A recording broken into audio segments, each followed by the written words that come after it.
Book 2. It's Lindsay and Winnie here to do a video. I think it's gonna be weird for her not to be in a video now because she's constantly sitting with me. I think because I'm making noise and moving around, so it gets her attention. So wherever she's sitting, she comes and jumps up and wants to say hello to the camera. She's not camera shy. So yes, I'm doing a weekly wrap up of all the books I read, and I read quite a few books. I think because it was the end of the month, and I was trying to finish up the month strong, and the beginning month as well. And so I read 10 books. So let's get into it. I'm going to talk about them in the order in which I read them. And the first one I read was part of a read along that some booktubers are hosting, and it's for the Betsy Tasty series. And this is Betsy in Spite of Herself by Maud Hart Lovelace. And this is book 6. Yes, book 6 in the series. And this is she's still in high school. She's a sophomore in high school, and it's all about basically her being boy crazy, which wasn't an aspect I loved. I mean, I find it kind of annoying because I guess me personally, maybe I couldn't connect with it because I wasn't boy crazy. Maybe that's weird, but I wasn't boy crazy in high school. But yeah, she is just enraptured by boys, and so the book focuses a lot on that.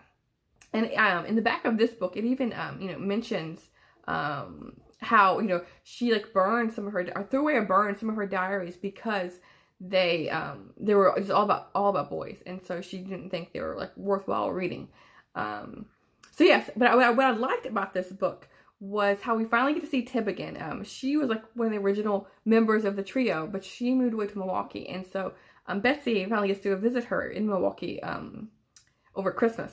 And I really like those chapters because you learn a lot, kind of the culture of the town Milwaukee. I've never been to Milwaukee, but I really want to visit now just to learn more about the German culture, and eat some of the food they're talking about. And yeah, that was really nice part of the book. And the other part I liked was focusing on Julia, which is Betsy's older sister. She's been in the books, and I like her, but you get to the book focuses a lot more on her this time because she's graduating high school and she's an aspiring opera singer. And so yes, I love those two parts of the book, but overall it wasn't my favorite. But here's to hoping that the next one's gonna be good. I know Joe is I think gonna be the husband, the one she ends up with. So he's mentioned in these books. I really like his character because he's more of a studious young man who he's basically pulling his own weight through school, because he doesn't have money, so he's working, so he's more of a serious student. So yeah, I like him. I'm hoping to see a lot more of him in the future. The next one I read was a political nonfiction book, The Hill to Die On, The Battle for Congress and the Future of America. And this is by Jake Sherman and Anna Palmer. And the cover is kind of cool. I like the cover. And this I liked, but I didn't love because it focuses a lot on, what happened in the news, what's the build up to, what you hear about in the news. It's all about, the political, Congress members. So I personally don't watch a lot of the news just because it's kind of depressing and, sometimes silly. I don't know. So yeah, I don't really want to bombard myself with all these, all this stuff happening, because it's a constant stream of things. So people, if you watch the news or you like following that, then this book is perfect for you, because you get to learn a lot about the different Congress members that you're constantly hearing about in the news. And like I said, you learn a lot about the in-depth of what's happening to cause these things that come up, and what they're doing to resolve it. So yes, I would have liked this more if I knew more about the topic. So maybe this would be a jumping off point for me to learn more about politics. But we'll see. I don't read a lot of political books just because, like I said, I don't really follow it. I like reading biographies of presidents and whatnot, and current events. But in-depth politics isn't really my cup of tea. But yes, the next book I read was The Great Hunt by Robert Jordan, and this is the second book in the Wheel of Time series. And I do like the second, and the first 3 I really liked, because even though it's a 14-book series, the first 3 could be considered a trilogy, if you will, the storyline. So in this one, I like it because you get to learn a lot more about the characters from the first book, and then the women in the group get to go and learn more magic skills of their abilities, because they're going to Tar Valon, which has a school where they're learning to get power, to learn their magic system. I don't know. I can't talk. And so, but then they also, from the boys' perspective, you're going and traveling all over. So you get to learn a lot about the different towns, which I like. And so I think it's a really moving forward plot line. So you're not getting bored. You're constantly moving. So yes, I like that. I don't want to give too much away about the story because, if you haven't, this is the second book in the trilogy, second book in the 14-book series, so I don't want to give too much away, but yeah, it's a nice, fun fantasy series to get into. The next one is another one in a series. I didn't realize until I'm talking about these books, they're all books in a series, but this one is book 4 in the Palliser series by Anthony Traub. This is Phineas Redux, and this one, it was different. Like I think I mentioned before how Phineas Finn, he had his own book, a second book in the series, and this is the 4th book. And the second book, he got everything he ever wanted. He wanted to be in politics, and so he came from nothing, and he landed that spot, and he was meeting all these women, and all women fell for him. And so he had his pick of the litter, pick of the women kind of thing. And he was just everyone liked him. He was just gelling with everyone. And then he comes back in this book, and it's a very different book. There's a murder trial he's involved in. His political dreams are they still his dreams? Are they nightmares now? That kind of thing. It was a totally different vibe. I didn't like it as much as the other books in this series. But I definitely will be picking up the others in the series. And we'll see, maybe Phineas Finn will pop up again. We'll catch up with him and what he's going to be doing next time. And this next one is a biography of Barbara Bush, which was a First Lady. This is the Matriarch, Barbara Bush and the Making of an American Dynasty by Susan Page. And this one is, it's all about the biography of Barbara. And I haven't yet read a book by her husband. So funny if I pick up a book about her because it just came out, and I had recently read Polk. I forgot her first name now, but I recently read President Polk's biography of her, and so I was just looking at other books about first ladies, and this one just came out in April 2nd of this year, and so it caught my eye, and it was really good. You get a really good feel for her, and how, even though she looks kind of like an old, grandma, and her nickname was something like a grandma, she was a very stern woman. She wasn't exactly a grandma, maybe she was a mean grandma, if you will. But yes, I learned a lot about her, and I don't know, it's hard to do a review on a biography of First Lady, but yeah, it's really interesting how they started out, because she gave up her college career and everything just to marry Bush and follow him. So she didn't really have a career. She was of that old school way of just being a housewife, and so she traveled with him all over. He made these decisions about telling her, really, and him becoming president. Wanting to run for president, he didn't really confer with her, but she's like, oh, if I didn't like it or I didn't agree, I would have spoken up. But yeah, it's a really interesting way to learn about her that way. Interesting information to learn about her. So yes, I had a kind of a newfound respect for her, because she was, even though she didn't really have a college education, she was really smart. She really she advocated for talking about books, she advocated for wanting literacy, people who were literate to learn about books, and so she was really strong in that. She wanted this movement to go forward, so she did a lot of promoting for that. But yes, this was a good book. Sorry for the ramble. Yes, if you're interested in the Bushes, then you can't go wrong with this one. I thought it was really well done. This next one I read is a Amish book. I had read one Amish book for Amish in April, and this one I saw someone doing a review of this book, and it looked really interesting, so I decided to pick that up. And it's Sworn to Silence by Linda Castillo, and this was a very interesting Amish book, because it wasn't like your stereotypical Amish book, where they're all it's like a Christian fiction or Christian historical fiction book, because there's a murder involved. It's the first book in the Kate Burkholder series, and it's about a policewoman who was Amish, and she got out of it and became a policeman, which was very interesting kind of twist on an Amish book.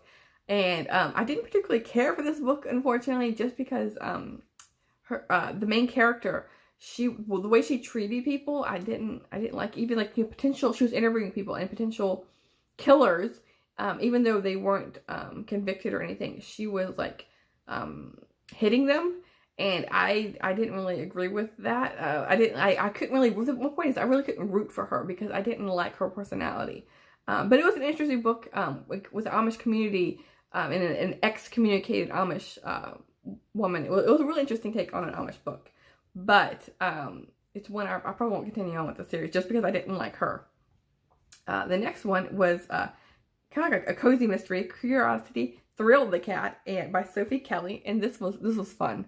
And you can kind of see from the cover, like there's like magic. It's all about these magical cats, and so you can kind of see this like magic little thread over them, because one of the cats can disappear and like reappear at different locations, and the other cat can like walk through walls, and like he can just I don't know what that's called, but he can just walk through anything. And so it was really fun.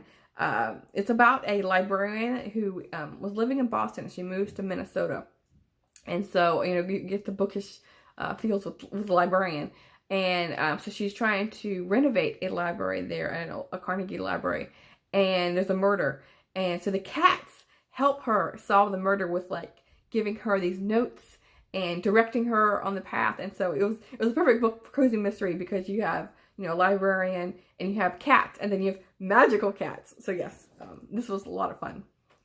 This is the first book in the magical cats mystery. I don't know if I mentioned that or not. And the next one, talking about Curious, this one has Curious in the title. Oh, I forgot to pick it up. Let me get it. Sorry for bending over. It's Nature's Everyday Mysteries, a field guide to the world in your backyard by Cy Montgomery. And this was The Curious Naturalist, is what this is called. And this was delightful. I love this book. I always like Cy Montgomery's books. I'm never disappointed. And this, like, you get all sorts of, like, mini essays, like 3 to 5 pages on different topics. Like mosquitoes or flies, ants, beavers, mud, all sorts of things that you can find in your backyard, skunks and porcupines. And so it's not just her take on what she's finding in her backyard, in her perspective, but she's getting like little tidbits. It's so cool. Like I think like an example for like a skunk. One person like wrote in a newspaper how they decided to tame a skunk and keep it in their house, and I guess her husband had bad breath, and the skunk was was fine in the house, but one night he could smell the bad breath, and he thought something was dead, and so the skunk like scratches the husband's face trying to get take out that rotten food, whatever that was in his mouth, but it was his bad breath. And so it was really interesting to hear like different people's interactions along with her observations, which were cool. And then also you get like either like professors in college, or you get scientists talking about whatever this essay, whatever clip it's about, like mud or whatever, you get a scientific information on that as well. So yes, this one I loved. I'm definitely gonna pick up her other works. There's a couple other of her books that I haven't read. There's one like The Good Pig. I know that one's on my radar. I'm probably gonna read next. The next one was going from a light, easy nonfiction nature book. We go to a very grim book. Is John Hersey's Hiroshima, with this amazing cover. And this one, it was really well done. It wasn't the author's like narrative of the story. He decided to write the book in the perspective of like 5 or 6 different people, and so he's like each person you follow them from the day that it happened, like the morning, before the bomb goes off, and then how each of them, the whole life's changing. What happens to their house? What happens to their families? Who are they encountering throughout the day? And the people, so that you get the voices from other people that they're meeting, and then how their life ends up going in the future. And in the back of the book, it's a lot of factual information on the deaths and the injuries, the casualties, what happens later, because of the radiation, and you get like a lot of information on each of the cities, why those two, Hiroshima and Nagasaki were chosen, and how each of the cities were affected, of course, by the bombs. So yes, this was a very good read. I will for sure, it sticks. It's gonna stick on my mind, I have a feeling, for quite a long time. So if you haven't read it, you should pick it up. It's really short. It's 152 pages, so I mean, you can fly right through it. So it's not, which is, I think, is a good thing, because if it was a really big book, it's kind of depressing. So I mean, if you're not slogging through it, but if you're reading, hours and hours of this book, I think it could be a bit much. But I think short, condensed version would be the way to go. This next one is another. I guess we're ending on a kind of depressing note. Is another sad book, The Diving Bell and the Butterfly by Jean-Dominique Bobby. And this is about it's John Dominique's memoir, and he is the editor-in-chief of Elle magazine in France. And one day he's just going along his day, and he suffers a massive stroke, and it messes with his cerebral cortex, and so he loses all mobility, and it's called locked-in syndrome, where his whole body, he can't move, but he's still there. The only thing he can do is blink his left eye.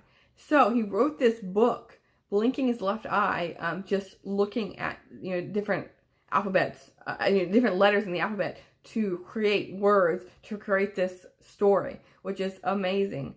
It was sad because he's going through a lot of rehabilitation, and the outlook isn't great. This book was written in 97, and at the end of the book, it was in December. It happened in December 1995, and the book ends he finishes writing it 1996, late 1996, and then in the end, it tells you that he died in 97. So at the end, he doesn't know he's gonna die, and I thought he would live on his life like this. I didn't realize he was dying the next year, and so that was very grim, because I always, I ended the book with hope. He's gonna maybe slowly get more movement, because he talks about how he just has his left eye, but then he can move his head a bit, and so that's all he's limited to do. And so he talks about his involvement with the nurses, and how some of them, the different personalities. He talks about how women were more patient with him than men, and he talks about the different nurses he has, and how some of them, when he's picking out a word, some of them want to guess the word for him, so they don't. So they go on with this topic without them realizing, he's talking about them. I can't remember what he's talking about, but something like the lunettes. I don't know, maybe it was like glasses or something. But they stopped with lune, which means this is a French book. So lune is this is the moon, and so they're what are you talking about the moon for? When really he hadn't finished the word. And then other people and so I don't know the word butterfly. So they'll go he spells the word Butterfl, and instead of them finishing the word, they make him work the extra bit to finish that word that was easily recognizable. And so it was real interesting for that. But yes, it was a really sad book. But yes, if you haven't read this book, you should pick it up. It was real short. It's 132 pages. Is this one? So yeah, these are all the books I read this last week.